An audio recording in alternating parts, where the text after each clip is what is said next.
vandag sê. In hierdie reeks van ons oorbring die hemel aarde toe, is ek by die gawe van gebrokenheid. So as jy in Matteus 5 gaan kyk, dan is ek by Matteus 5 vers 4. Kom ons bid eers gou saam. Here, ons Here, wat 'n wonderlike voorreg dat ons u woord kan vashou. Dat ons in ons eie taal dit kan lees. Dat u deur die Heilige Gees ook die woord vir ons verstaanbaar maak. So ons wil vra dat u ons sal seën met die teenwoordigheid, dat u ons gedagtes sal beïnvloed, eintlik oorweldig, sodat ons die stem kan hoor en vir u sal verheerlik. Praat nou met ons, Here, dat ons die stem kan hoor. Amen. En nou wil ek jou nooi en sê, kom ons lees uit die Bybel uit. Dis die Here se woord, Matteus 5. Ek gaan daarvan af vers 3 begin saam lees. Dis die Here se woord. Geseënd is die wat weet hoe afhanklik hulle van God is, want aan hulle behoort die koninkryk van die hemel. Geseënd is die wat treur, want hulle sal vertroos word. Geseënd is die sagmoediges, want hulle sal die nuwe aarde ontvang. Geseënd is die wat honger en dors na wat reg is, want hulle sal versadig word. Geseënd is die wat barmhartig is, want aan hulle sal barmhartigheid bewys word. Geseënd is die wat rein van hart is, want hulle sal God sien. Geseënd is die vredemakers, want hulle sal kinders van God genoem word. Geseënd is die wat vervolg word, omdat hulle doen wat reg is, want aan hulle behoort die koninkryk van die hemel. Geseënd is julle, wanneer die mense julle ter wille van my beledig en vervolg en valslik alles wat sleg is van julle sê. Wees bly en verheug, want julle loon is groot in die hemel. Hulle het immers die profete voor julle net so vervolg. Julle is die sout vir die aarde, maar as die sout verslaan het, hoe kry mense dit weer sout? Daar's niks meer werd nie. Dit word buitekant weggegooi en die mense vertrap dit. Julle is die lig vir die wêreld. 'n Stad wat op 'n berg lê, kan nie weggesteek word nie. Ook steek 'n mens nie 'n lamp op en sit dit onder 'n emmer nie, maar op die lampstander en dit gee lig vir almal in die huis. Laat julle lig voor die mense skyn, sodat hulle julle goeie werke kan sien en julle Vader wat in die hemel is, verheerlik. Ons lees dit daartoe saam. Dit bly daarom maar net 'n pragtige teksgedeelte hierdie. Eintlik 'n teksgedeelte wat 'n mens se hele lewe oorneem. Ek is vandag hier by Matteus 5 vers 4. Geseënd is die wat treur, want hulle sal getroos word. Weet jy wat? Wanneer jou hart regtig oopgaan vir God, begin jy anders kyk. Jy sien die mooi buitekant, maar jy kry dit reg om ook die stikkende kant van die lewe met waardering te kan raak sien. Die leegheid, die pyn, die nood, die stilweg uitroep na hulp, raak vir jou sigbaar en verstaanbaar. En weet jy, as God jou hart aangeraak het, kan jy nie meer net na die oppervlakkige dinge van die lewe kyk nie. Dan begin treur eintlik deel van jou lewe raak, want jy sien die stikkend en die seer in die lewe. Dis op daai punt van treur, van huil, wat Jesaja gekom het en gesê het, ek is 'n sondige mens en ek woon tussen sondige mense. Hy het nie hulle probeer sleg maak nie. Hy het eintlik net vertel van dit wat sy hart kon raak sien. Sy eie gebrokenheid, die stikkende wêreld. En dan gebeur hierdie ding van huil. Dis 'n ander huil. Ek gaan nou daarby kom. Maar ek wil dit vir jou sê, hierdie pad van huil is nie 'n ompad om by God se seën uit te kom nie. Hierdie pad van huil is die pad van seën. Want God breek jou hart oop. Wanneer laas het iemand vir jou gesê, weet jy, dit kan dalk 'n geskenk ook wees om te rou, om die pyn raak te sien. Dan wil mense sê, ag nee man, in ons kultuur is ons so gebou, ek wil van pyn ontsnap, ek wil positief dink.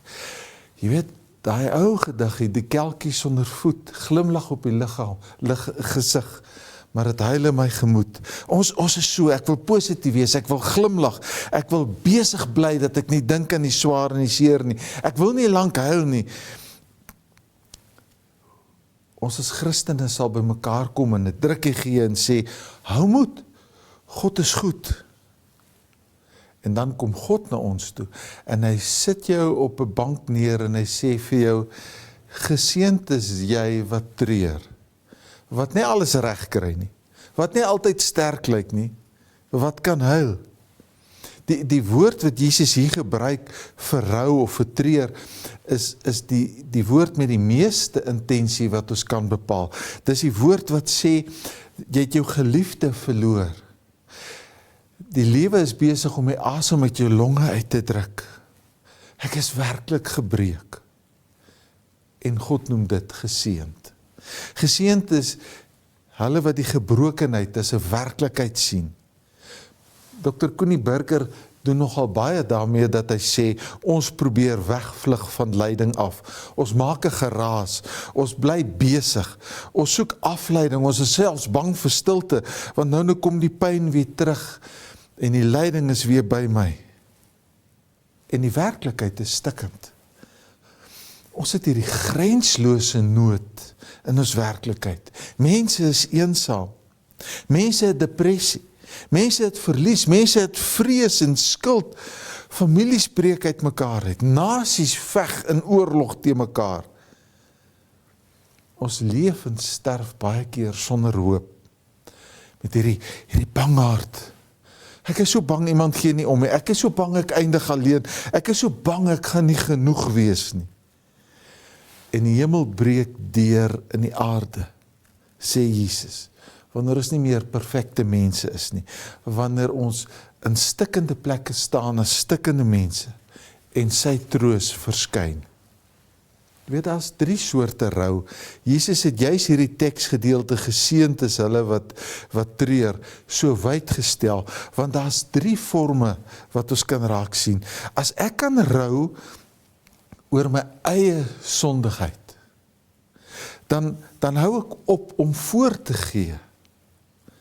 Dan is ek my eie sondige mens.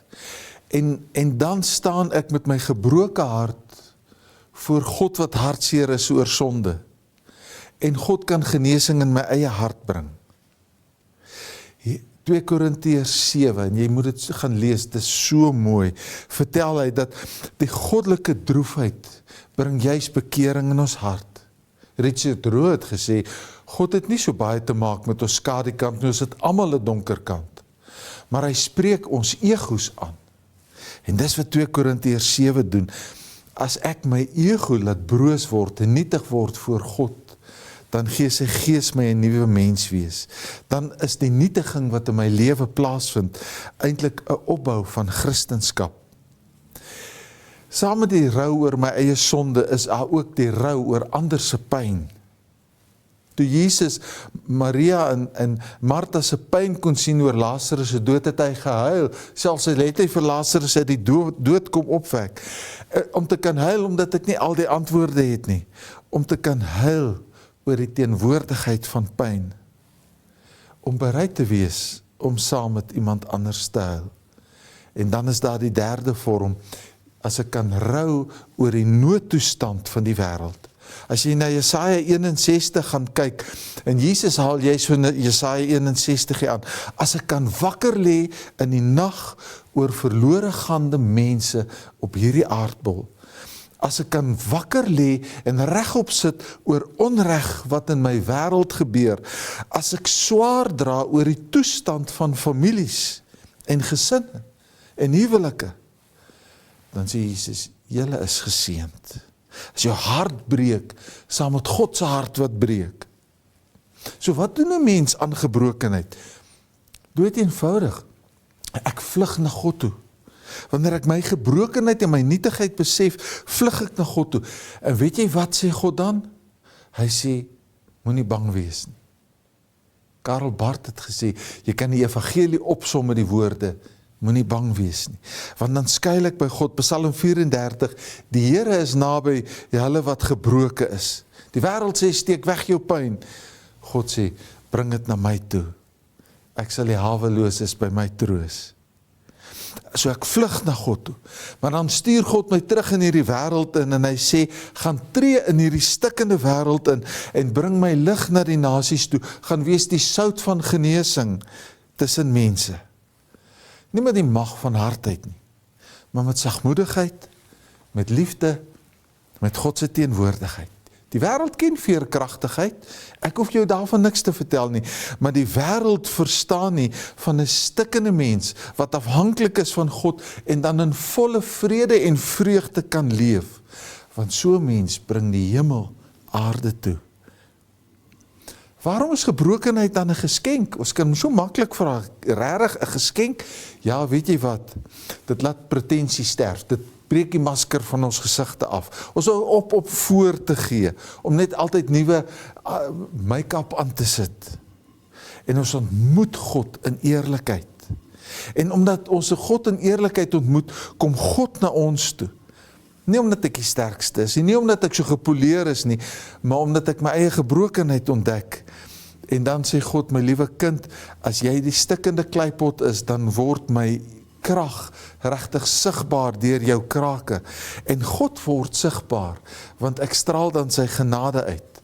Ek is die stikkende kruik wat maklik breek, wat sy wonderlike evangelie kan verkondig. En mense weet van hom sonder my. En dan in my wese word empatie gebore. Ek kan saam met ander dra in hulle las. En dan word ek 'n bron van genade in hulle swaar kry. En dan ontstaan 'n geloofsgemeenskap. As 'n stikkende mens en 'n stikkende mens mekaar saam begin dra, is dit 'n geloofsgemeenskap. En hou ons op om kerk te speel en om vir mekaar te sê, o, het jy nou weer gesien en kyk daar, en dan los ons daai goed en dra ons mekaar in liefde en word ons kerk van Jesus Christus. So hoor dit vanoggend, geseënd is die wat treur, want hulle sal vertroos word. Hulle sal troos kry en troos gee. Die hemel gaan deurbreek en 'n nuwe aarde begin vestig. En dis die wonder van die evangelie. God wag nie tot jy heel is nie. Hy gebruik jou terwyl jy stikkend is. So, gaan staan so voor God en ontvang ook sy troos in hierdie gebroke wêreld. Here, dankie vir u woord. Dankie vir u troos. Dankie vir u moed. Ons prys u heilige naam. Ons wil u groot maak, so in my stikkendheid wil ek sê, Here, ek wil my ego voor u stikkend breek, dat my nietiging kan deurgaan, en sodat u my kan opbou van onderaf boontoe, sodat ek ook die krag en die moed en die genade en die liefde het, om uit te dra na ander toe. Hier is ek, Here. Amen. En nou wil ek jou groet met die Here se seën. Mag die genade van die Here Jesus Christus, mag die liefde van God, ons Vader, en die troos van die Heilige Gees by jou wees. Amen.